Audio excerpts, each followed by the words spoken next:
these bridges are going to continue to grow more critical every day.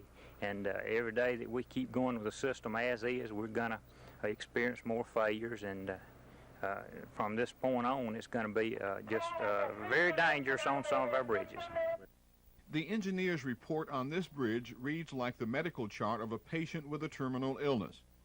80% of the pilings are rotten near the center. The timber curbs are misaligned, missing, and damaged from numerous collisions. The February 1977 engineer's report goes on to say, the strongest portions of the span are beginning to deteriorate, and a failure or collapse of the bridge at Childersburg is halted only by stringers used in the construction of the bridge in 1941. As the bridge continues to rot, trucks loaded with wood use her frequently. Engineers say numerous overloads cross her every day on the way to a paper mill. W.T. Bunn is district engineer here. Bunn says the deteriorating bridge requires weekly patching jobs. We patch the surface, routine maintenance, just replace the blacktop when holes come in it. About once a week. We usually inspect it about twice a week. Wintertime, it's a little more often than it is in summertime. Once a week, isn't that quite a bit? Well, it takes up a good bit of my time of the maintenance crew, the patch crew. Mr. Bunn, what condition is this bridge in? Well, I call it bad condition. Are you nervous about this bridge here? Well, it could be a little dangerous. There's heavy traffic on. How do you feel when you drive across it? I drive across slow. One huge hole in the bridge is patched up with a 10 traffic sign. Another excerpt from the 1977 inspections report from the engineer say, the majority of the 2x4s are rotten to the extent that the majority of them could be removed by hand. The bridge carries heavy traffic to a highly industrialized area. Maintenance experts say this bridge has finally reached the end of its useful life, but they say they'll continue to keep patching it until something is done, maybe a new bridge or more appropriations to help with maintenance of the bridge here in Childersburg. This is Norman Lumpkin, WSFA TV News, Childersburg, Alabama.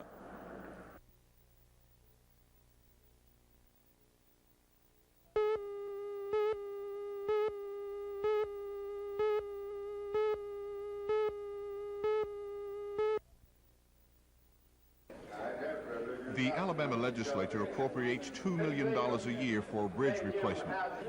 In the 1977-78 fiscal year, there were no funds available for that purpose because last year, every penny of it was spent to replace a crumbling bridge at Mobile. State highway bridge engineers say they can only watch, patch up, and pray that the bridges hold under serious overloads and the continued corrosion of metal and rotting of woods on the wooden spans. Highway Department officials say the minimum amount needed now for replacement over the next 10 years is $30 million. With District Highway Department engineers reluctant themselves to drive across some of the state's bridges, an already critically dangerous situation grows worse due to the lack of replacement funds and a severe shortage of proper maintenance by counties of their bridges and the limited maintenance by state highway personnel. Hundreds of these metal truss bridges were built in the early 1900s. Chief Highway Department Maintenance Engineer Mac Roberts says they are unsafe, and he says they all seem to be going bad at once. Signs of stress on critical parts of the span worry engineers, and they say the public has been removing parts of the bridge for various reasons. This is an old I-bar truss that was designed back in the early 1800s, and it's representative of hundreds of bridges throughout the state, especially that the county road departments maintain. This old truss is badly corroded. The floor system is in bad shape. One of the columns has a bow in it, which makes it very critical in that failure could possibly occur under a heavy load. The maintenance problems that you have are not just directly related to the bridge in itself, but the public sometimes cuts some of the members out, some of these steel members that are necessary to support the truss just for scrap iron or for uses around their farms. Also, many of the farmers cut the handrails off of some of these bridges or the sides off of a pony truss in order to get farm equipment across. From what we've seen so far on this trip and what we've been told, This bridge is like a cocked gun, according to one maintenance official. He said it could go at any time. This is Norman Lumpkin, WSFA TV News in Franklin County, Northwest Alabama.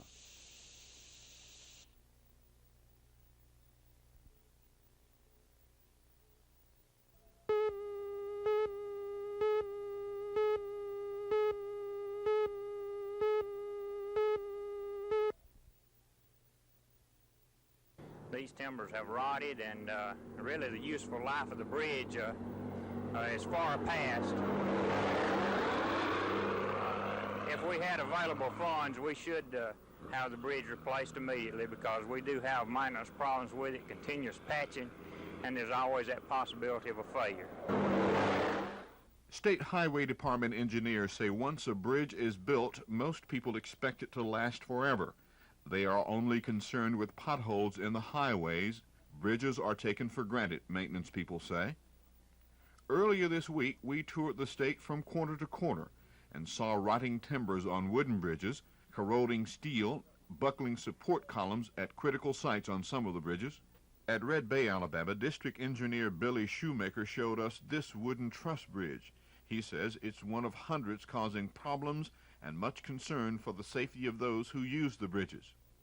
This type bridge was originally designed in the early 1800s. It's a timber type truss that's designed to carry light traffic. However, the heavy loads that are being imposed, such as the log trucks, coal trucks, have really created a problem for us. They shear the piles and cause total failure with the bridge. When you say total failure, what do you mean? That means the main span drops down. That usually causes damage to the vehicle and sometimes injury and possibly a fatality. Have you had an incident with this bridge in particular? Yes, this bridge failed under about 40 tons of logs back in December, and it has been repaired with new piles. They've been repaired so that the main span could be lifted back, and it's back in service now. How do you feel about this bridge? Is it safe enough to carry 40 tons, 50 tons, 60 tons? No, sir, it's not. It's not designed to carry traffic like that, just light traffic. It's safe for automobile-type traffic, but not continuous imposement of these heavy loads. But are they transported over this bridge still? Yes, they are occasionally. Isn't it a fact this bridge was built to carry a T-model or A-model, horse and carriage? That's right. That's all the traffic we had at the time this particular design came into effect. The Tyler Goodwin Bridge, engineers say, is #1 on the list of bridges that cause concern because of the possibility of a fatal collapse. We are told there are 754 other bridges in similar shape in the state of Alabama. A closer look at the bridge safety situation in Alabama on Saturday's 6 o'clock report. This is Norman Lumpkin, WSFA TV News reporting.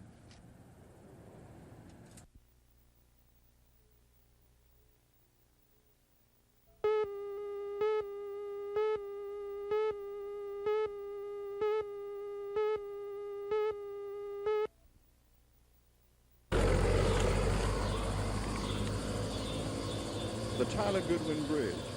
She has borne the burden of many loads over the years, some illegal, some over her 3-ton limit.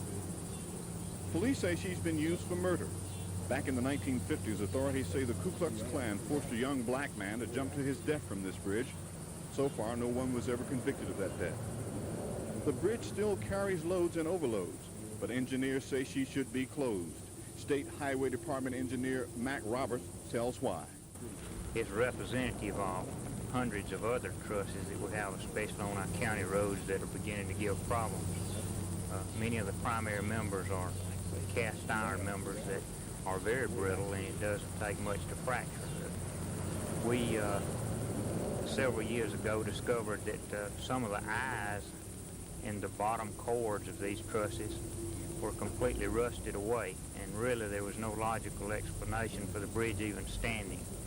We did make necessary repairs to this, but we're always wondering what might happen if one of these failed.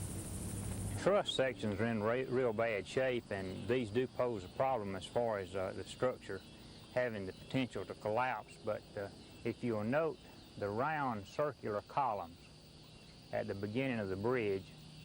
Several years ago, our divers found some holes in these steel plates. And we thought at one time that these were filled with concrete, but at this time we found out that they were filled only with loose gravel, loose creek gravel.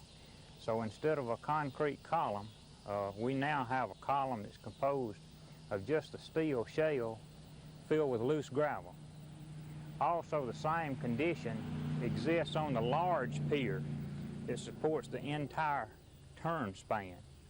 That old span did turn at one time to let steamboats go through, and really we were quite sure that this would be a concrete pier, but when we did have to replace these holes in the bottom of these casings, we found out that it was filled only with loose gravel. And of course this does make for a very dangerous situation, especially in the smaller columns, to where these columns could fold up or collapse. She was built in the early 1900s during the heyday of the steamboat. During that time, she could tolerate a load limit of 6 tons. But Highway Department officials say over the years as she deteriorated, the load limit dropped to 3 tons. But they add almost daily. Load limits of 40 tons are borne by the Tyler Goodwin Bridge. They say she is tired and dangerous to those who cross her daily. This is Norman Lumpkin, WSFA TV News, along the banks of the Alabama River in Montgomery County.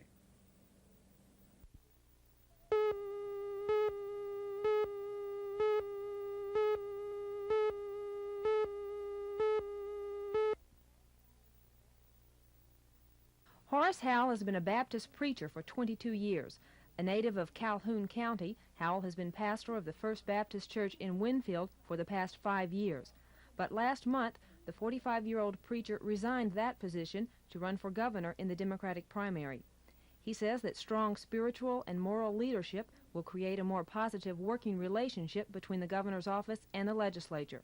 He sees taxes as the main issue in this race. Proposition 13 out in California was a real loud voice of the people. And of course, people heard these people speak out against tax for miles and miles away, as far as Washington.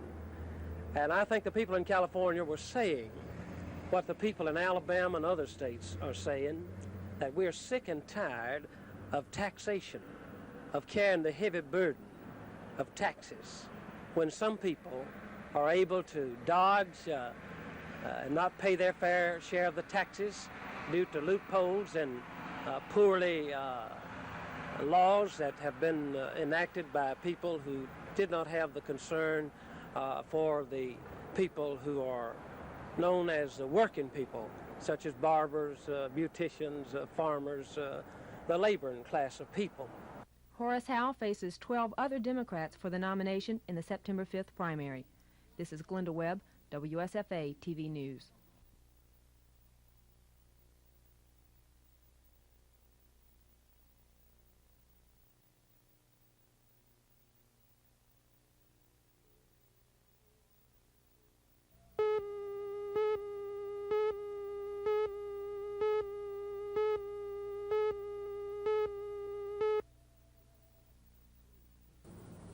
The Tyler Goodwin Bridge is a mirror reflection of one of the most serious threats to the safety of many Alabamians. She's old and may collapse at any time, according to Highway Department engineers. She's still in use. They say 600 other bridges are in the same condition in Alabama. Congress is trying to work on the problem, but it's a slow process. Several $billion may be involved. This week, a team of state highway department engineers were in the nation's capital to find out just what the state has coming in terms of bridge replacement and maintenance funding. The men were trying to clear up what formula is being used to determine how much a state receives for the work.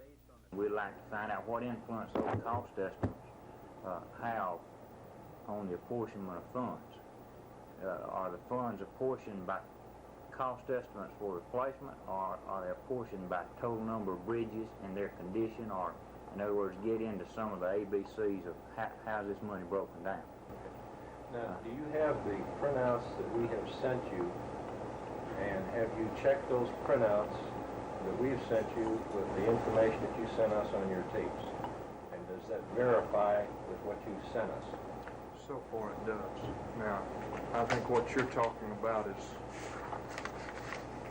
I'm sure this is a familiar form to you, and so far everything is verified in that regard, but I think he's going to want some additional things. Federal Highway Administrator Carl Bowers says he hopes the Congress will pass a bridge funding bill in time for Alabama's new fiscal year, which starts October 1st. One of the things that we're doing, we are asking for a tremendous increase in the bridge replacement program and the new highway legislation. There are several figures being batted around. The administration had requested around $500 million. The House bill currently is somewhere in the vicinity of $1.5 billion, and the Senate bill is somewhere in between. So you can see from these figures that whatever figure comes out in the final conference report, it'll be substantially more than the $180 million that was allocated for bridge replacement during the past year on a nationwide basis. And I think this reflects our concern and the concern within the Department of Transportation for this serious bridge program and bridge problem. Another thing that we've asked to do, and I think this is very substantial in nature, is that for the first time the money can be used in rehabilitation of bridges as opposed to total restoration, a total replacement. In the past, bridge replacement money was just that, bridge replacement money, and you had to replace a structure totally. And we found that some of the bridges could be saved and could be brought up to par by restoration, so this money will be available for that. And a second and last important change that I think is that the states can use this money in off-systems bridges, which means bridges off the federal aid system. Because of this money to off-systems, I want to ask the question, what kind of an inventory and inspection system do you have for your off-system bridges? So I want to emphasize the importance of having a good handle on it. Knowing it's some worse bridges, that's great. But on the whole thing, even if it's a cursory, the short form, which you're going to discuss here, getting that into us so that we have some handle on how bad the off-system bridges is, but that, again, is going to give you a better allocation. There is an almost doomsday summary to our story here in Washington. Congress is trying to pass bills to provide funding. Officials are saying, will it reach Alabama in time before there is a fatal bridge collapse? This is Norman Lumpkin, WSFA TV News, Washington.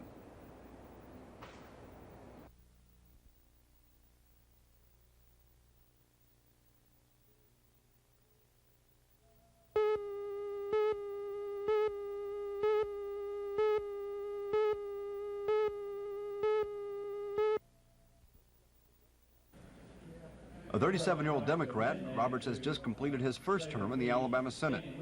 Prior to that, he served in the state House of Representatives. In his time away from the Capitol, Roberts is a nursing home executive in Mobile. Roberts is a strong advocate of the creation of a public school kindergarten program, mandatory meetings of public bodies, and home rule rather than legislative rule. As for the qualifications for the job of lieutenant governor, Roberts says he sees three basic requirements. First and foremost is his attitude. If he can create a positive attitude in the Senate, then I think it'll go a long ways toward making the Senate and the legislature and the state government in general more productive. And then, of course, I think secondly is his knowledge of the workings of the legislature. I've served in the legislature 8 years. I think I know what's wrong with it. And third is that I'm a businessman. I've run a health care facility. I'm responsible for 150 patients, and we have roughly 115 employees. So I understand the managerial aspects of running an operation such as that, and I think that those principles can be applied to a state government. Some of your opposition is very critical of the legislature. Do you think that your being a member of the legislature is a handicap running for this office? In a sense, I think that it is, because there is a great deal of cynicism, a great deal of frustration, and a great deal of disappointment among the general population of Alabama with the legislature, and unfortunately, much of it is justified. I'm very embarrassed, for example, that to be a member of the legislature that failed to pass an education budget. There was absolutely no excuse for that. And in a sense, we're all to blame. Roberts faces opposition from a crowded field of 12 other Democrats in the September 5th primary. Dave Rickey, WSFA TV News reporting.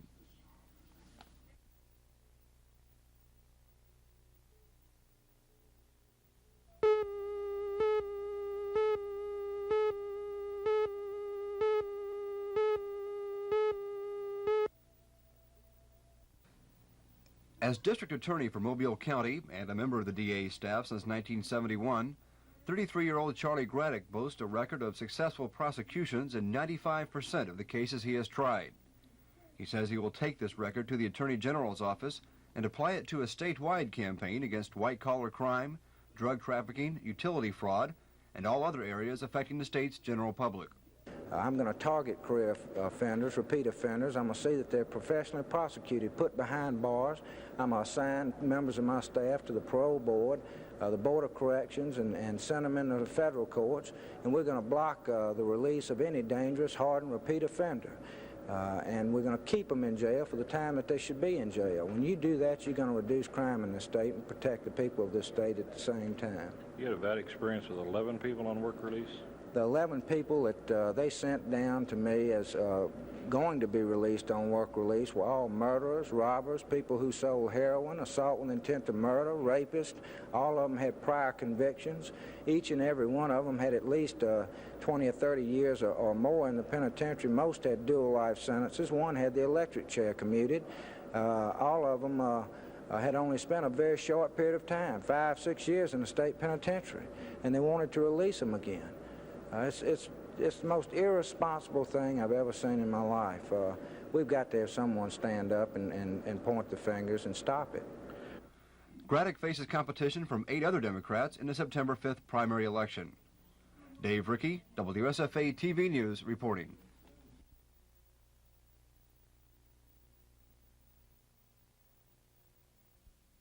Franklin, Alabama State Senator Dudley Perry is seeking the office of Attorney General on a promise not to bow to special interest groups that seek favored treatment. Perry had been mentioned as a candidate for the office for more than a year and had set up campaign committees in all 67 counties in the state prior to announcing his candidacy. Perry says he spent his time in the Senate fighting the utility companies and the Alabama Education Association. Perry said that he would involve the Attorney General's office in consumer protection affairs, would represent the consumer before the PSC, and would aid local law enforcement in investigations by restructuring some staff positions. Our professional investigator, for instance, as opposed to hiring a young man just out of law school who has no training in investigative work to do investigative work, then I would, as the Attorney General, use that same money to hire a professionally trained investigator who could look into and was trained to look into white-collar crime and the so-called white-collar crime, the insurance fraud, for instance. These people who perpetrate these type crimes are very professional people. They're very intelligent, sophisticated criminals. In order to investigate and effectively bring to prosecution, bring to trial these kind of folks, then you need professional people on the other side. You need a professional drug enforcement unit in the Attorney General's office, a unit that is trained not to go after the man out there on the street, but to go after these people that are bringing in marijuana, for instance, by the boatload, a plane load. Perry will face competition from 8 other Democratic candidates in the September 5th primary. Clark Edwards, WSFA TV News.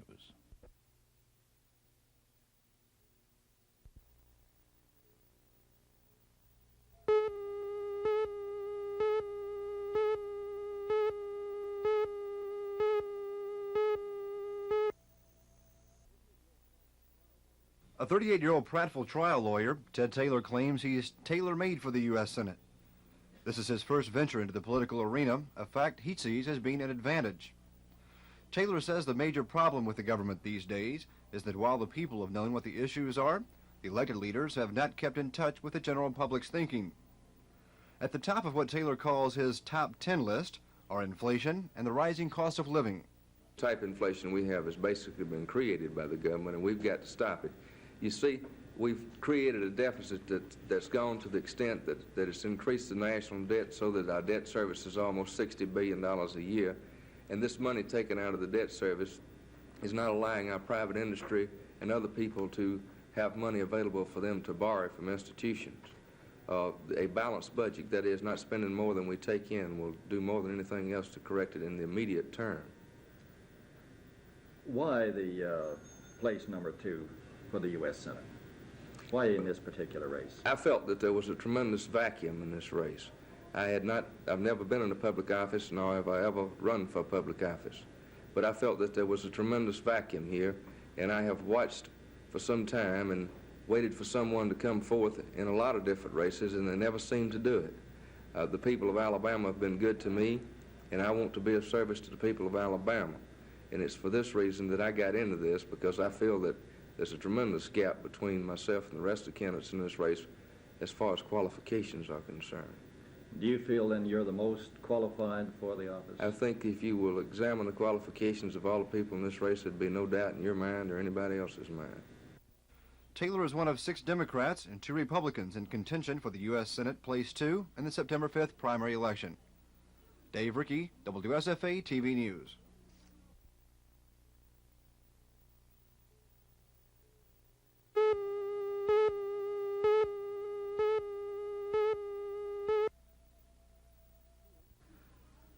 Stewart, a 37-year-old Democrat from Anniston, began his Senate campaign as a candidate for Place 1, from which Senator John Sparkman will resign at the end of the current session. However, when the death of Senator Jim Allen opened up Place 2 as well, Stewart announced he would seek that seat instead. One of the loudest criticisms Stewart has made in his campaign has been against what he calls the frostbite congressmen from the northern states. He says if elected, he will fight as best he can to provide the South, Alabama in particular, with whatever is rightfully theirs. We've got a lot to be proud of in Alabama. We've got a rich and beautiful state, hard-working people, and a family way of life that any state would envy. But its politics, as usual, that's held Alabama way behind in per capita income and job opportunities in health care and in education. It's politics, as usual, that's kept pushing our utility rates higher and higher. We've got some catching up to do. We're going to need new leadership with new energy and new ideas to face today's problems and to meet the challenges of the future. I feel I've taken a step in that direction by successfully representing Alabama consumers before the Public Service Commission. I've been successful in protecting small borrowers against unscrupulous lenders, promoting better medical care in rural areas, and in establishing a sensible budgeting process at the state level. That's the kind of leadership that I think the people of the state of Alabama are entitled to, and that's the kind of leadership I intend to take to the United States Senate if I'm elected. 6 Democrats and 2 Republicans will be in contention in the September 5th primary. This is Dave Rickey, WSFA TV News, reporting.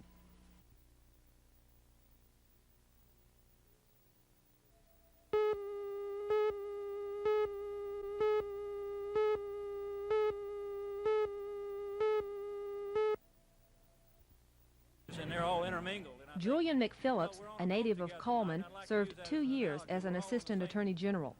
The 31-year-old attorney resigned his position in June of 1977 to run for attorney general. In this, his first bid for political office, McPhillips says one of his main concerns is for the quality of justice.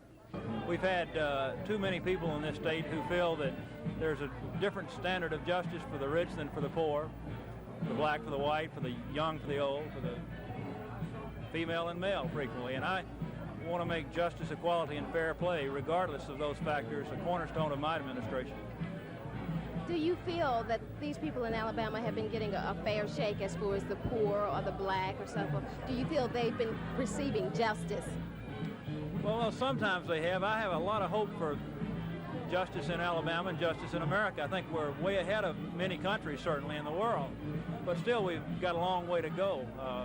I think that crime and what to do about it is certainly a major problem. And the economic freedom that some people enjoy and others don't is a major problem. You know, there are a lot of serious issues, and they're all intermingled. And I think, you know, we're on a boat together tonight, and I'd like to use that as an analogy. We're all on the same economic boat together, boat of life together, and we're going to survive together if we work together. If we don't, we're going to sink together. It's about that simple, and I think togetherness is a very important theme that we need more of in government we haven't had in the past. Julian McPhillips faces 8 other Democrats for the nomination for Attorney General in the September 5th primary. This is Glenda Webb, WSFA TV News.